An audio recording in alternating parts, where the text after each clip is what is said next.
Le mariage est le projet de Dieu. Et Dieu veut l'homme et la femme, l'époux et l'épouse. Dans le cadre du mariage, le sexe prend une autre dimension. D'accord? Une véritable vie sexuelle épanouie. Le diable vient et enlève le sexe du cadre du mariage. Et le diable souhaite que cela affecte l'homme, pas seulement dans son corps, mais aussi dans son esprit. Et alors il couche avec n'importe qui. Et il pense que ce n'est rien.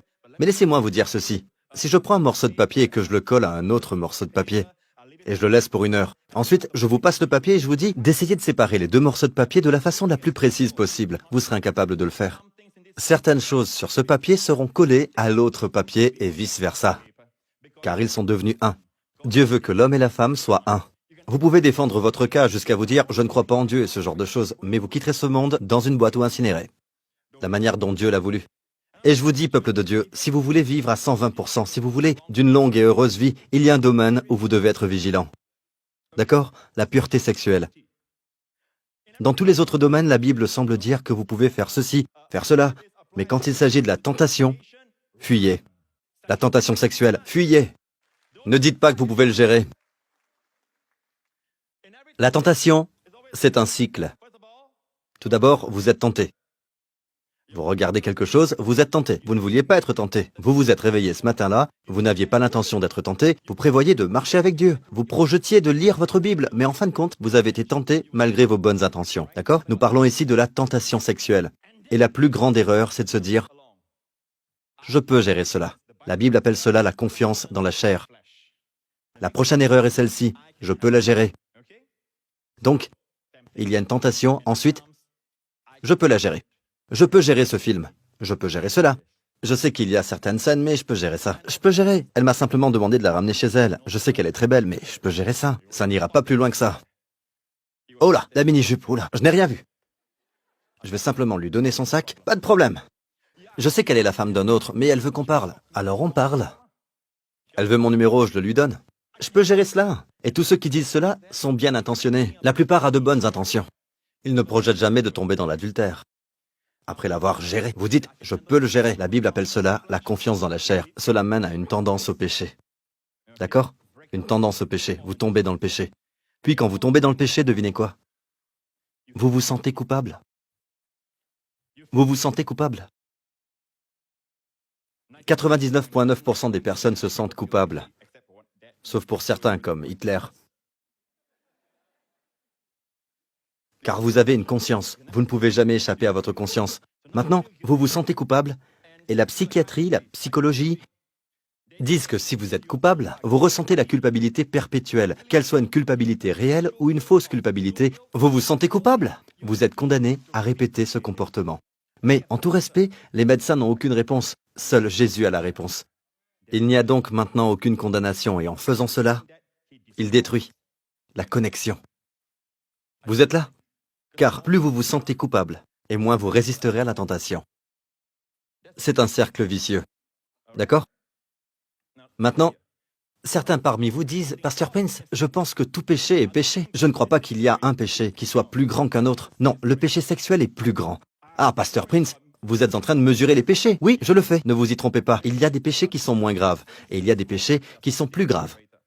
Quand vous péchez contre votre corps, c'est différent des autres péchés. Voici la preuve dans les Écritures. Regardons 1 Corinthiens 6. Ne savez-vous pas que celui qui s'attache à la prostituée est un seul corps avec elle? Car est-il dit, les deux deviendront une seule chair. Mais celui qui s'attache au Seigneur est avec lui un seul esprit. Fuyez. Fuyez l'impudicité. En passant, les mots immoralité sexuelle ou impudicité, c'est porneia. Porneia, cela semble familier, n'est-ce pas? Porno, porneia. L'immoralité sexuelle inclut toute chose en dehors du mariage qui ne se fait pas entre un mari et sa femme. Point à la ligne. Fuyez. Détalez. Quelque autre péché qu'un homme commette, ce péché est hors du corps. Donc cela inclut la peur, le souci, le tracas, se plaindre, murmurer. Quelque autre péché qu'un homme commette, ce péché est hors du corps. Mais celui qui se livre à l'impudicité pêche contre son propre corps. Amis, vous savez, Dieu est en train de montrer qu'il y a diverses conséquences dépendant du péché commis. Savez-vous ce qui affecte votre corps et vous donne une maladie chronique et des problèmes? Je voudrais vous dire avant tout, Pasteur Prince n'est pas en train de dire Et des milliers d'entre vous en sont témoins. Je n'ai pas dit que si quelqu'un est malade, il y a l'immoralité sexuelle. Non, je n'ai pas dit cela. Mais lorsque vous lisez l'Écriture, la Bible dit que si vous commettez l'immoralité sexuelle, vous êtes en train de pécher contre votre propre corps. Pas votre esprit, pas votre âme, votre corps. Corps, pour moi, veut dire où la maladie se manifeste-t-elle? Dans le corps. Vous voyez ça?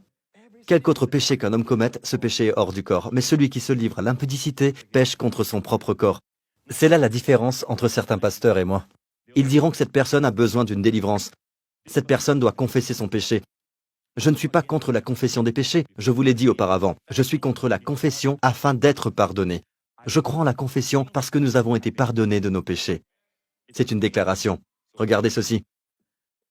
Lorsqu'il s'agit du péché, la réponse de Paul est toujours « Ne savez-vous pas que votre corps est… » Le mot « est au présent, ou est-ce au passé composé? La manière dont les personnes enseignent ceci est… En passant, les chrétiens de Corinthe allaient au temple vers les prostituées. C'est le scénario ici. Paul dit « Nous devons dire, en nous basant sur l'enseignement au sujet de la délivrance charismatique contemporaine, qu'une fois que vous couchez avec une prostituée, vous êtes maintenant possédé d'esprits maléfiques. » Mais Paul n'a pas dit cela. Paul leur dit « Votre corps est le temple du Saint-Esprit. » Tout espoir n'est pas perdu. Si vous êtes sauvé, vous êtes sauvé. Sachez que le Saint-Esprit ne vous a pas quitté lorsque vous couchez avec n'importe qui. C'est pour cela qu'il peut être attristé. Parce qu'il a des visions de grandeur pour votre corps. Il a des visions de rayonnement pour votre corps. Il a des visions de resplendissement pour votre visage. Il a des visions d'yeux pétillants pour vous. Il a une vision de vous à 70 ou 80 ans. Les gens disent, mon Dieu, vous avez l'air d'avoir 50 ans. Vous avez l'air d'avoir 40 ans. Il a des visions de grandeur pour vous. Tout ce qui est moins que cela est péché, ne reflétant pas l'étendue de la gloire que Dieu vous réserve. Vous comprenez?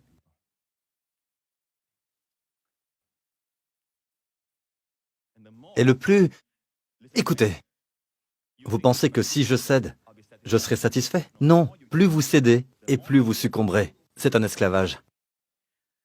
Commencez à dire non. Lorsqu'il s'agit du péché sexuel, vous devez dire non. Je ne regarderai pas cette série télévisée. Non, je ne ferai pas ceci ou cela. D'autres personnes peuvent résister. Ils n'ont aucun problème à ce sujet. Mais moi, je ne sais pas pourquoi je continue à chuter parce que j'aime cette fille, ou peu importe.